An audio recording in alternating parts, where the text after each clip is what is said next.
Kari sa nga linga nga, ni mahilig, na siya mag-comment sa ako, no? Wala ta ka ginabla kay nalingaw kasi imo nga bagha ka. Ikaw nga daw wala ka kaligo nga animal ka nga daw hindi ka panghusay ka nga panghilamos, mahilig ka talaga mag-adhumini mga alinga nga ka. Kung hindi mo kaya, debunk kag hindi pasok sa naratibo mo yung sinasabi ko, birahon mo ko pisikali, atakihon niya ko kay kuno libat ko, duling daw ko, pangit daw ko, yun di puta, coming from you ngayon di puta ka nga daw hindi ka kaligo. Animal nga babae.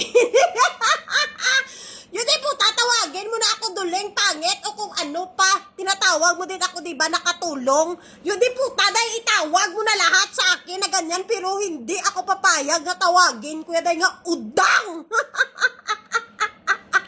Animal ka, natawa bala outfit mo, chay. Tingnan mo nga maigi yung mukha mo, postura mo nga, animal ka. Ako day kahit pagalain mo, ako day never, di ko day mag-combination sang pink kag brown. Ano ka, fireworks? Animal kayo, di puta ka kaperte sa imo kasuyaan nga animal ka. Panghilamos ka muna, day. Bumili ka ng maayos na damit ngayon, di puta ka. Kaya ang damit mo gani, do halusun tag 150 lang na sa Shopee. Please, agad tag 35 lang na sa ukay-ukay. Tigilan mo kayo, day, alam na alam kung galawan na ganyan. Doha, luson ka na isa pangabuhi mo, hikayan ka pang animal ka, panghusay ka, mag-reband ka, mag-change outfit ka, udang-udang si mo nga animal ka.